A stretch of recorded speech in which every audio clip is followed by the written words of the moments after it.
in 2023.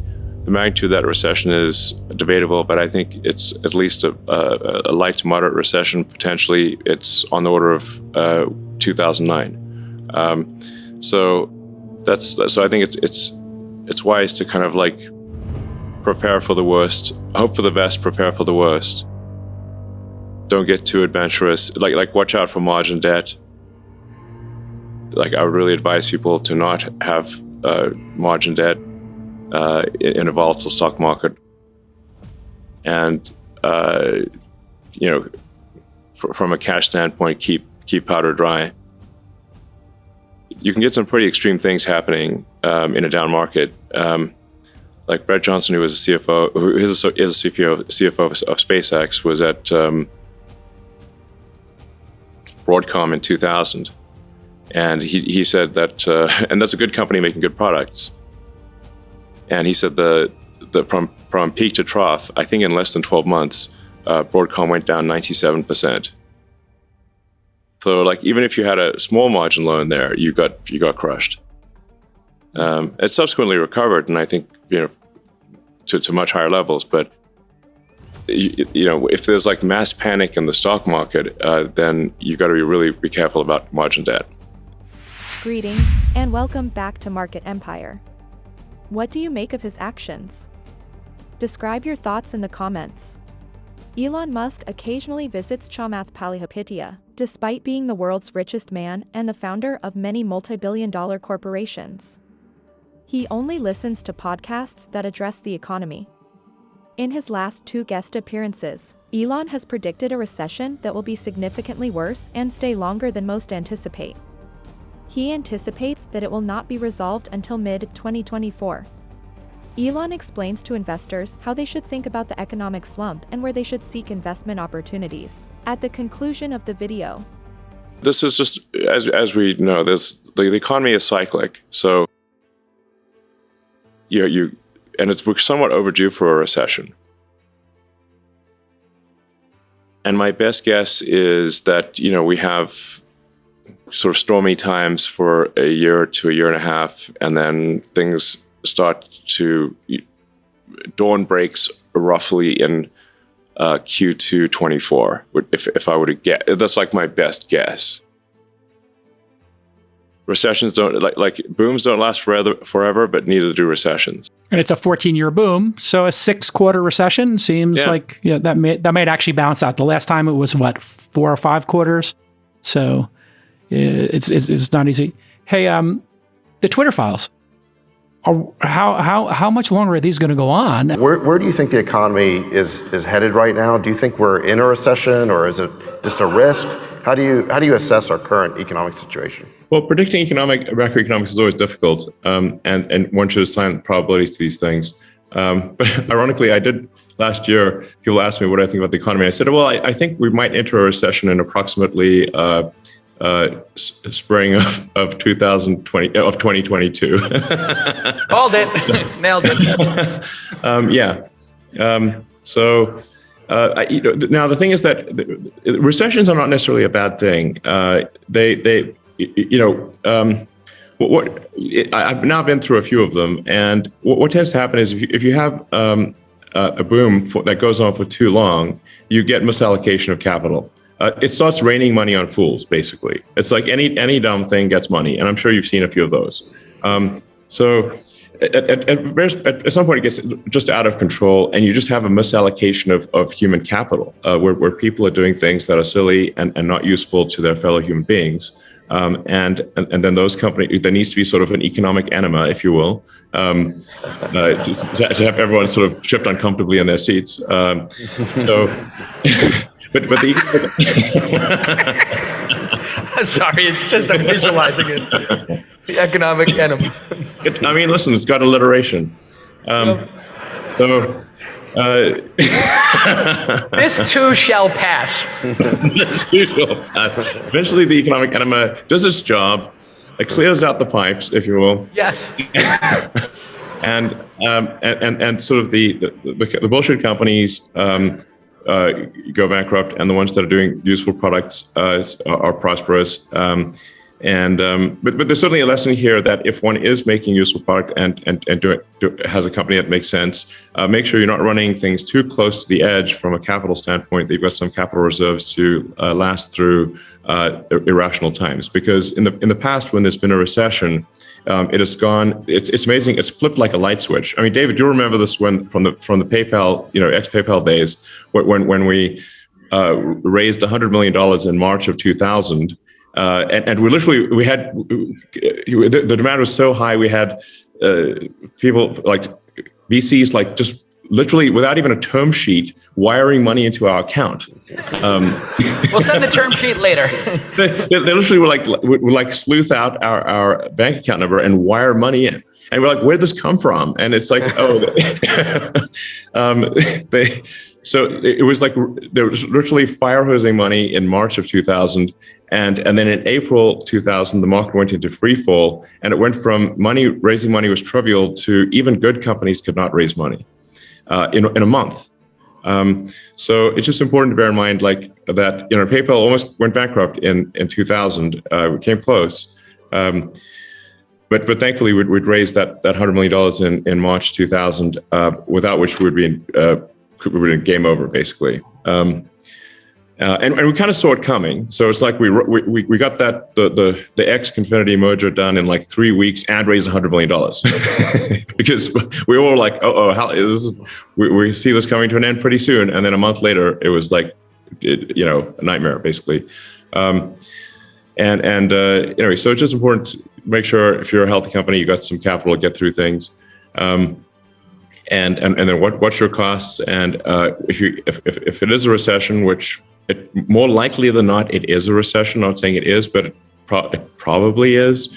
Then just watch your cash flow and get to positive cash flow as soon as you can.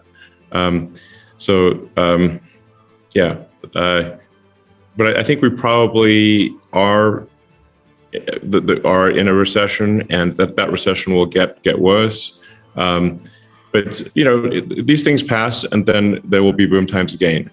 So it'll probably be some tough going for, I don't know, a year, maybe 12 to 18 months is usually the amount of time that it takes for a correction to happen.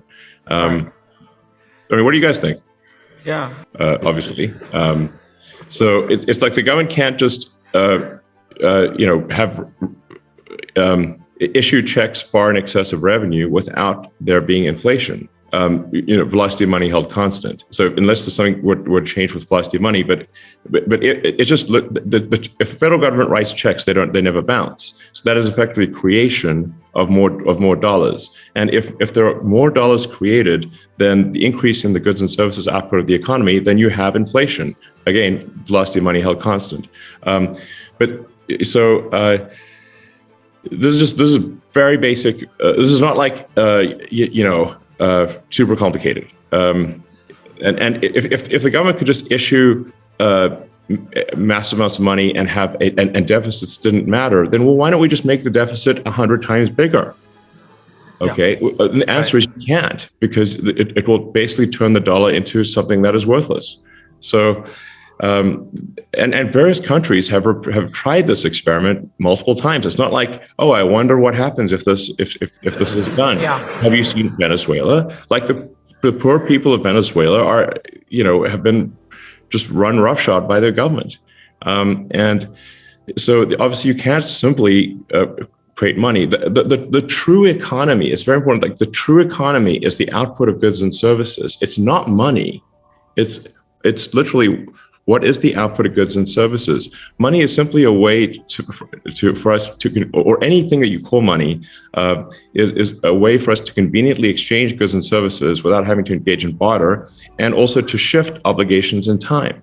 Those are the two reasons that you have money. This thing called money. It's really a database. Money is an information system for labor allocation and for exchange of goods and services and for translating in time. And the quality of that information is a function of, it's like you can apply information theory to money. And I think it helps explain why one money system is, or why one action is better than another. And so, if like you just like an internet connection, you'd want something that's high bandwidth, low latency and jitter, and is not dropping packets, does not have a lot of errors in the system. And the same is true of money. You want, and really, like you said, what did PayPal really do? That it helped improve the bandwidth, the speed at which money could move. Instead of mailing checks back and forth, which amazingly that was what people did in 2000, you could now do real-time exchange of money, and now you could ship your goods immediately instead of mailing a check and waiting for the bank to clear the check. So, the ultimate thing that with PayPal, or if it sort of was in the X.com, sort of went more less sort of niche payments and more sort of broad financial, would be to simply disintermediate all the heterogeneous COBOL databases out there running on mainframes doing batch processing, and have a single real-time system that was secure and not batch processing, and so. It would just be, from an information standpoint, more efficient, and eventually it would, all the batch processing COBOL mainframes operated by the banks would cease to exist. You've spent more time and built more in China. You know, an economic competition that I think will blow people away, and when they realize just how competitive they have to be competitive with companies in China. It's very difficult. Tesla is competitive. But Tesla is competitive because we have an awesome team in China that, Like, do your Tesla China employees work some meaningful percentage more or harder than your Tesla non-China employees? Do you find like it's two different companies, basically? So the Tesla work ethic in the US, I think, is substantially greater than any other car company or any large manufacturing company that I'm aware of. Tesla does have a strong work ethic in the U.S. But to be totally frank, that work ethic is exceeded on balance by the Tesla China team. That is, I think, objectively true. So. That's not to say there aren't lots of hardworking people at Tesla US. There certainly are. But if you say on average, the work ethic in China is higher. It's just tell us calling it like it is, So what about if you're an American CEO? Extend runway to Q1 2025, and they're 25. Yes, because I think Elon not 24. Elon and I are kind of roughly in the same place we have been for a while, which is like, mid 24 is when the recession ends, and you need to give yourself 2 to 3 quarters of buffer so that you can go and raise a round, which takes 1/4 to 2 quarters.